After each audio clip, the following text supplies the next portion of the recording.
Hii Akorino yote ameita pale, all of them ni watu yangu. Wamenipigia asubuhi, sema Rigathi, tumeitwa pale tukachukue kitu, tupatie ruhusa. Ladies and gentlemen, Rigathi Gachagua is very angry. And Rigathi Gachagua is very bitter with President William Ruto for hosting the Akorino church at State House in Nairobi. Sasa jana usiku ameita Akorino, kujeni tuombe pamoja.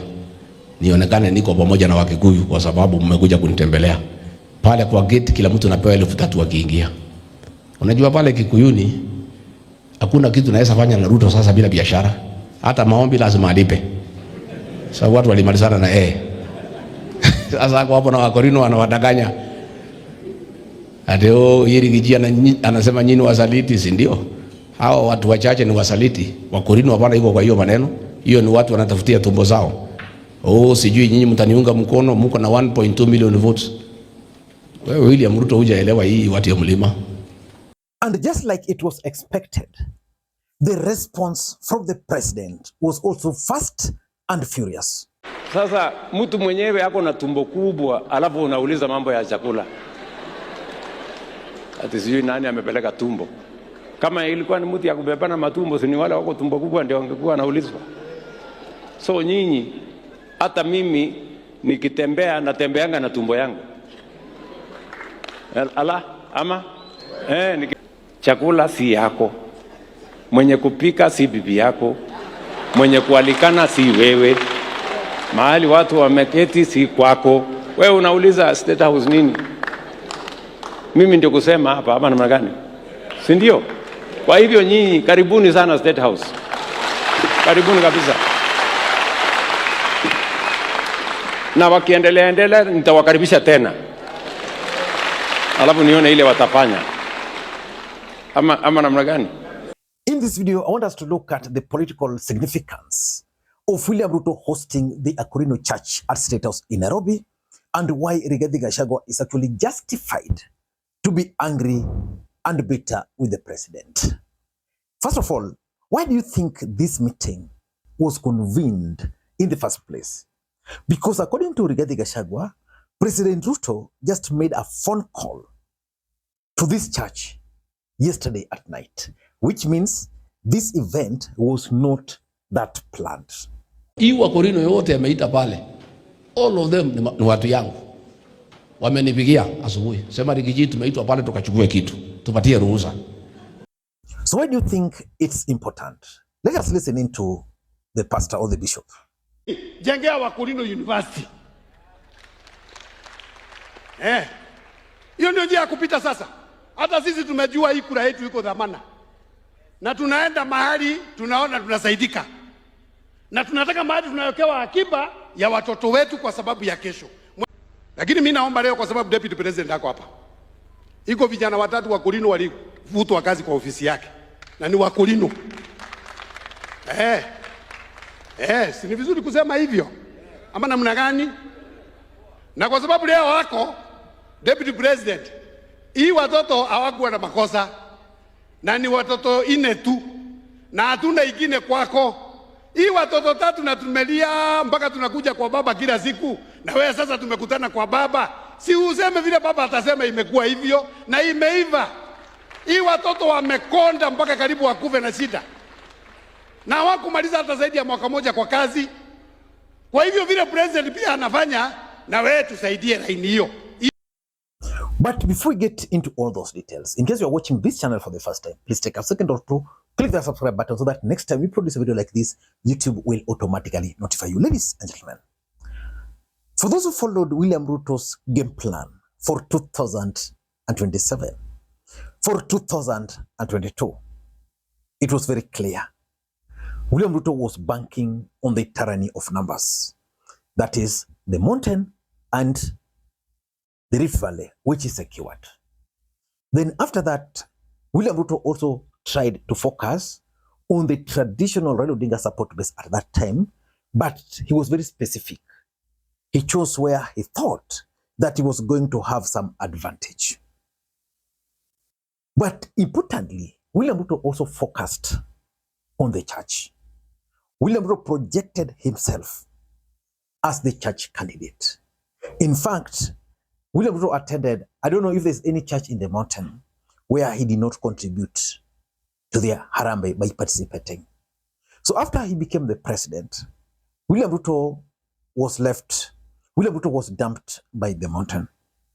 And the church also drifted away from President William Ruto. So I want us to look at this meeting from that perspective, that the church dumped William Ruto, but they were the core support base of the president in the last election. And now that the mountain has dumped Ruto, Ruto is looking at how he can actually penetrate the mountain through the church.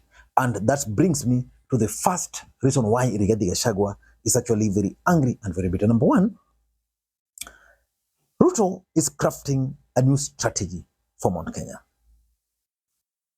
And public meetings are not working for him. If there's one thing William Ruto has tried to do, is to try and persuade the mountain to support him.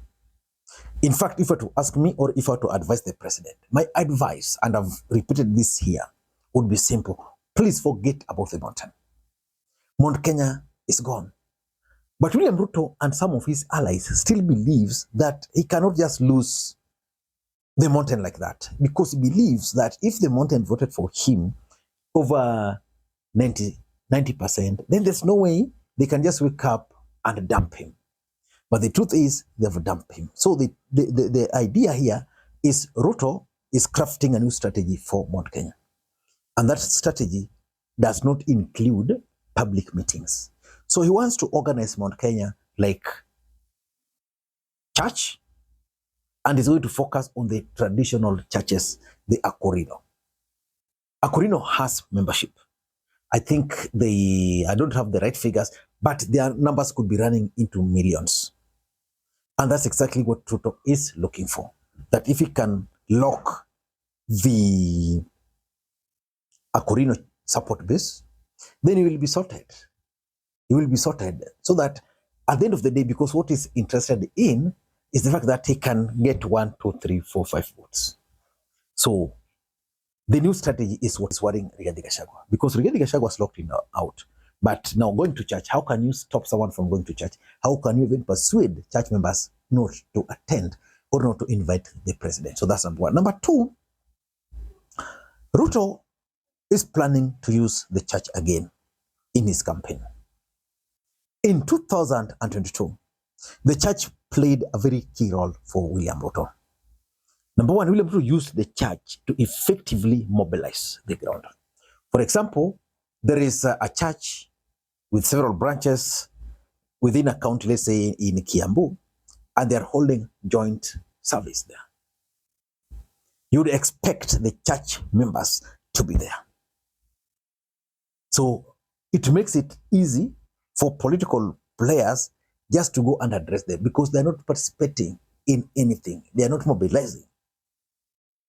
And the fact is, if the leadership is with you, what normally happens is that they can always be influenced to say what they want to say and not to say what the public should not be told.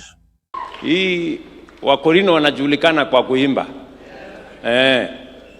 Sasa pale tutaweka studio ya kupanga kigosho. Naona huyu Bwana Muraya hapo na huyu Martin wa Janet wako hapo, wameanza kujipanga. Si ndio? Ndio pale twende tuimbe, tupange wimbo mzuri ijulikane. Katika kanisa la Akorino pia iko artists, watu ambao wanaweza kuimba, watu ambao wanaweza kuwa wasanii na pia waweze kupata pesa na utajiri kupitia kwa uimbaji. So Ruto is planning to use the church particularly for mobilization and propaganda.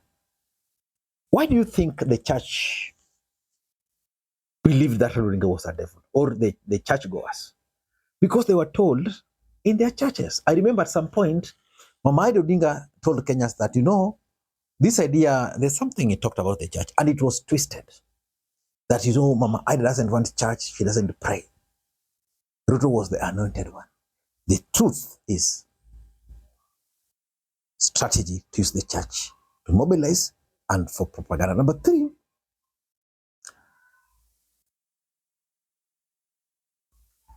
three, Ruto is also avoiding strategically being subjected to embarrassing situations in Mount Kenya. Because Mount Kenya have already decided, for them it's a done deal. They're not going to support William Ruto in 2027. And William Ruto was attending some of their functions, and the response were, Ruto must go. Now, the church is coming in. Do you think heckling will happen in church? You just wake up normally to go to church. Do you think heckling will be a major thing? I don't. So, Ruto is evading heckling. Rigathi Gachagua wants Ruto to be heckled. You remember how he celebrated while in Machakos, how he made Ruto sweat. And lastly, Rigathi fears that, you know, if Ruto is allowed to operate with the church, there's a high chance, and this I can confirm, that William Ruto is going to compromise the church leaders. The church in Kenya previously used to be the voice of the voiceless. Used to be the voice of the voiceless. You remember the era of Alexander Munge, the Bishop Okulu, those era. Digi Mwananzeki, those era. But now, the church, if compromised, would mean they'll not be attacking the president, they'll be campaigning for the president. And of course, Ruto being Ruto, he will be able now to use the church to penetrate the mountain. And that's something Rigathi is not willing to do. I don't know what to think. That's my take. Until next time, this is Makwiny. Bye-bye.